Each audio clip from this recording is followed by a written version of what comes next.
Right Away with Craig Murray. For more information, visit cmurray.com. Paying to write. Undeniably, there are a lot of valid, honest, and reliable writing competitions out there. Okay, got that out of the way. Now I don't have to deal with people's noses being out of joint. No, this is not about you.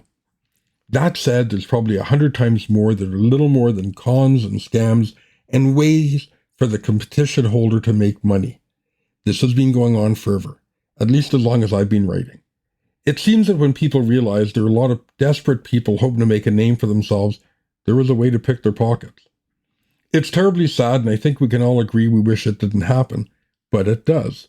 You have to be aware of this. You have to know this happens and happens far too often.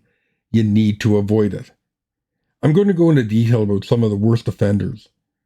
I've personally known some of them where they might say something like this. Send as many entries as you like. Each story must be formatted in a very particular way. It must be sent to this email address, and of course, it needs to include the entry fee of $5 or $50 or anything in between. So you and a few hundred or a few thousand of your writing friends send their stories and, more importantly, their cash.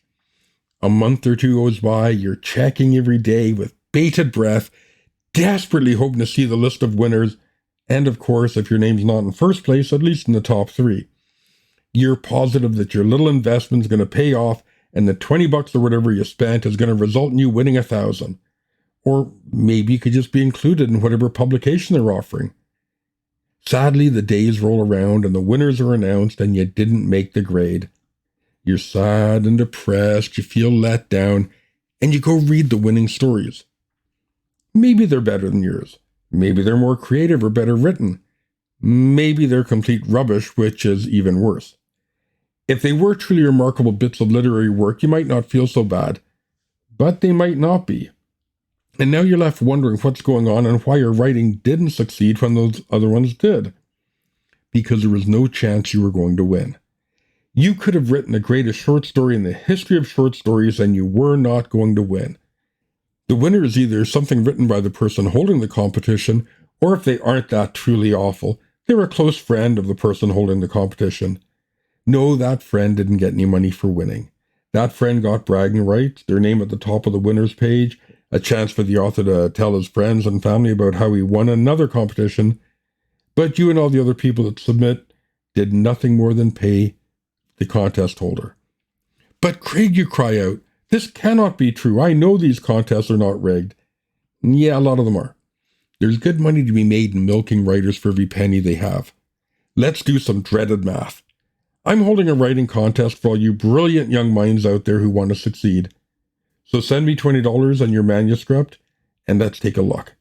Now, I may or may not specify a closing date. It depends on my experience in running these contests and how much I've made in the past. So 1,000 of you send me $20. That's a cool 20,000 I just made. If I'm doing that every month, that's not a bad income. Right off the bat, you can pretty much guarantee a bunch of people aren't going to follow the formatting rules. It said Times New Roman 12, double-spaced, 1-inch margin, no name in any of the pages, and only the single contact information at the start. There are people who send it single-spaced. Fantastic. You get to disqualify them right off the bat. There's some people who have their name in the story title and the header in every page. Yay! Get to delete those as well. Now, if I feel completely generous and not a terrible person, I'll read through almost all of them. You never know, there might be some great stuff in there. But it doesn't really matter. I'm reading only for fun. I've already chosen the winners. But don't despair, I've got you covered, friend. I'm going to send you a completely automated email that sounds personalized. It'll be, maybe like this. Dear, insert author name here. As you know, the competition was incredibly difficult. There were so many talented writers that all submitted something. It was incredibly difficult making a decision. Our contest judges suffered greatly at trying to narrow down just the top 3, but sadly they had to. Your story, insert story name here, was very close to being one of the top entries. We all really loved it, and I hope you'll continue to produce such fantastic writing. As an aside, I wanted to tell you about our special October contest that's coming up. It's one of the biggest of the year. It's our Halloween special. I wanted to give you an advance notice about this contest before anyone else, before we even put it up on our website, to give you a chance to get ready. Thank you again, and I look forward to seeing your next story. Signed, your loving contest holder. And there you go. You were let down, but in a very nice and, more importantly, way for you to do your next 2 or 3 or 4 stories, and, more importantly, get your 2, 3, or 4 next payments together and send them in. This does happen. It does happen a lot. Maybe not exactly as described, but pretty damn close.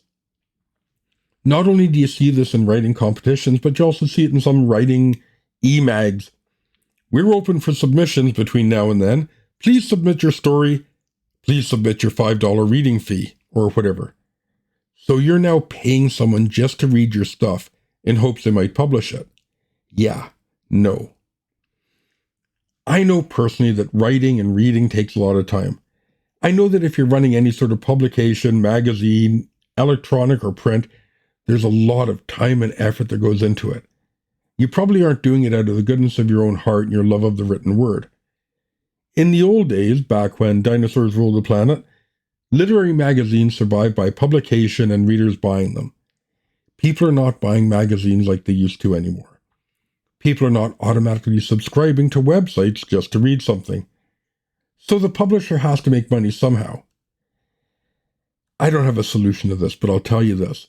I will tell you to type it out and then increase the font until this magic phrase fills the entire page. Now print it out and stick it above your monitor. Writers get paid to write. Writers do not pay to write. Okay, got it? You can pay to learn to write. You can pay for dedicated reviews or help. You can pay for line-by-line editing where people go through and find all your mistakes. You can pay for content editing where people review your work and give critical feedback on your stories. That's fine. If you need help, get help. And I'm here to help. What you don't do is pay just for the right to write. I have over the years heard every single horror story imaginable about dozens of different sites or organizations and how they screw with the hopeful author. You'll find some e-mags that are little more than a round table for the publisher's friends to appear in. I remember once years ago, there was a bunch of different e-mags. Every month when their stories came out, it would be a variation of this. This month's future story is written by John Smith. John has been writing for 100 years, is really wonderful, and is the editor of this e-zine monthly. Okay, cool. The person knows about writing. But wait, hold on a second. Last month, his feature story was by the author of this publication. What a cool coincidence. And if you track it for a few months and go site to site, you start to notice these, let's say, dozen friends are all featured writers in each other's magazines. Sure, every now and then you might see someone who isn't, but it was a bit of a rarity. It was a friend of mine who was a publisher that first pointed this out to me. I was talking about how difficult it was to get a story accepted in such and such magazine. They laughed and said, of course, you're not one of their friends. These people are editors from other magazines. That's how they keep getting published. Well, son of a... Now, I don't want you to become dissuaded or disenchanted or depressed. I certainly do not want you to fall into the pit of wallowing despair and woe is me. This is why I'm not getting published. There are some absolutely 100% reliable and honest publishers out there. I'm not talking about them because I don't need to talk about them.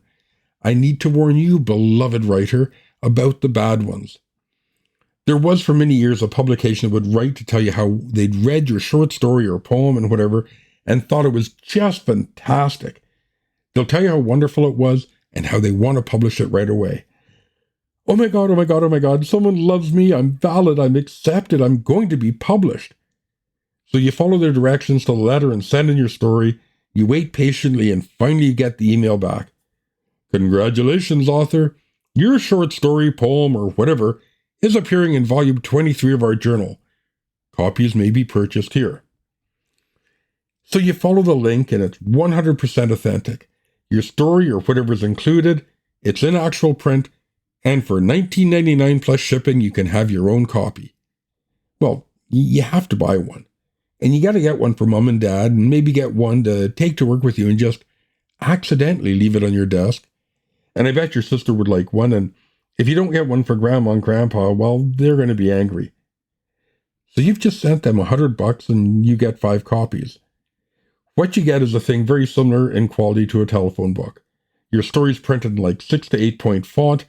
The stories are packed in 2-inch wide columns. It manages to be both completely unimpressive and, of course, totally amazing because you get to see your work in print. Don't do this. There are better things you can do with your money and your time.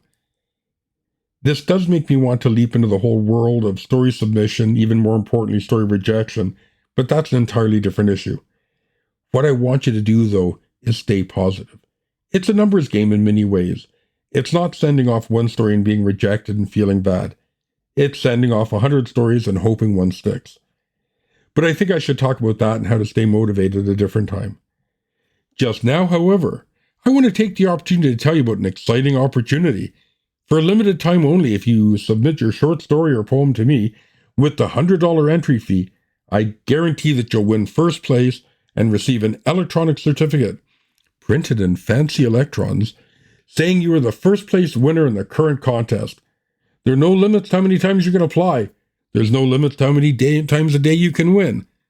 As long as I get your entry fee first. Keep writing.